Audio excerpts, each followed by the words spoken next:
khona akusimnanzi kushiya akusimnanzi kubhlungu kona kubhlungu ngoba ushiya kumnanzi ushiya kubhlungu ushiya lomthandako kodwa ngoba sewuthe uyakholwa ufuna besiyambuda ngoba umhlabeleli lomunye mamprofeti uyasho ukuthi ezintweni zonke buza intando yakhe bese uyambuda njengoba sewushilo bazalwane ukuthi mina sengiyakholwa bese uyambuda uthi Nkosi ngabe ngihamba kahle na Nkosi ngicela ukugayida nguwe indlela Nkosi ngikhombise indlela lengiyo lengeke ngisuke kiyo inkosi inibusise bazalwane kumnanzi ikholwa nami bengakwazi ukuthi ikholwa kumnanzi ngalendlela sesiwami wake wangikhulekela ngingamati ukuthi yangikhulekela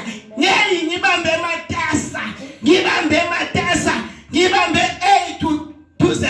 ngoba yathi nawusakhula endleleni uyaye uthi konke kuhamba kahle utibona udlisa wena utibona umadlisi kanti inyawo lakho limele kuphi limele ngotini wangikhulekela ngingathi uthi yangikhulekela mina wangikhulekela semfihlakalweni ahlale siyabuza ukukhulekela nondindwa wala nika nambona unondindwa khulekelo angathi unondindwa ngiyamthanda lo yamake wangikhulekela kwathi ngalelinye lamalanga sengiyongena enkonzweni lapha uNkulunkulu wakhuluma ngilele wathi na inkonzo lokufuna ungene kimi ngavuka zange ngibuta umuntu ngavuka ngageza kwakushadwa mina ngangena kushadwa enkonzweni bazalwane sengaqhubeka nje ngoba naku sekumele ngiqhubeke ngangena kushadwa mina lapha etule enkonzweni umpastor hade bashadisa nangu baba nanga ngisamkhoxela baba lobe kumbabhani bekamshadisa ngangena ngabuka ngathi ayikholwa kumnanzi musa nangabe kunje nami mhlambe ngawushada ngangena wathi nakabitha umpostoli athi labafuna ukubukela Jesu ngathi ngimloyo Nkosi ngayenzanga ngibuke eceleni kwami umfundisi Maziya ukuthi kunabani bathi nanoma bangibuka bathi mara lona ngakholwa lo sitake sibone ngayincenga lokhu ngikhuleka nalolo le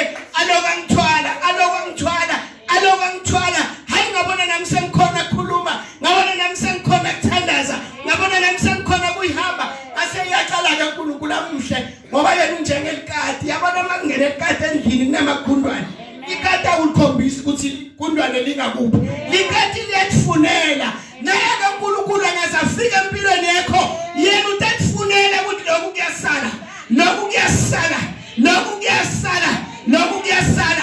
aze afune lokufunako lokungiko kona inkosi inibusise ngoba kuloko nje bazalwane ngaqala ke ngasindiswa ngangena ekholweni kakhulu ngasake nami sengiyatsilita lekumele ngikusilite ngase ngiyabathilita labo boyboy ke ngoba bebakhona phela ngathi no ngeke ngikusele lutho nitangibambelela azengeke ngibuke ukuthi ngoba ngingakashadi nginomntwana lo mntwana ngidamphani lo mntwana ngidamfundisa ngani la ekhala ngidamsurvive kanjani kodwa ngoba uthini ezintweni zonke buza intando yakhe ngangimbuda ke mina namanje ngisambuda kuthi nakungicaka bazalwane bese ngiyekhona ngithi Nkosi ushilo evini lakho wathi masibuwe siyasesweli sicebile kakhulu vele ucebile makuye mfundisi Maziya ngoba nana utawuphesha kuye na itawugocatanda athi sibone uthe uyasibona inkosi inibusise akalekelelwa ke lo mnumzane lesihamba naye udinga yena ukuthi umbeke phambili wena besiyalandzela ngoba nguye lo wakuhlenga inkosi inibusise sihlengiwe masikholwa abazalwane asihambeni ngaloko kuhlengwa singesabi uthi fiye nothi ngoba mawutawusaba utawubese ubuka lokunye lokutawufuna ukuthi wena kukusekesekele ngoba na utawuhamba ubuke kusekesekela ngalesikhathi lokusekelako sekungasekho ngalesikhathi utakuwa inkosi inibusise kodwa na utahamba ngokukholwa ususe emehle enyama ufake emehle kamoya utawuhamba ngokuqonza endleleni yonke inkosi inibusise bazalwane nami ngiphelela la uNkulunkulu ugcine la bazalwane ngicela nje lotasiphathela hlelo ede ngaphambili inkosi inibusise praise the Lord amen.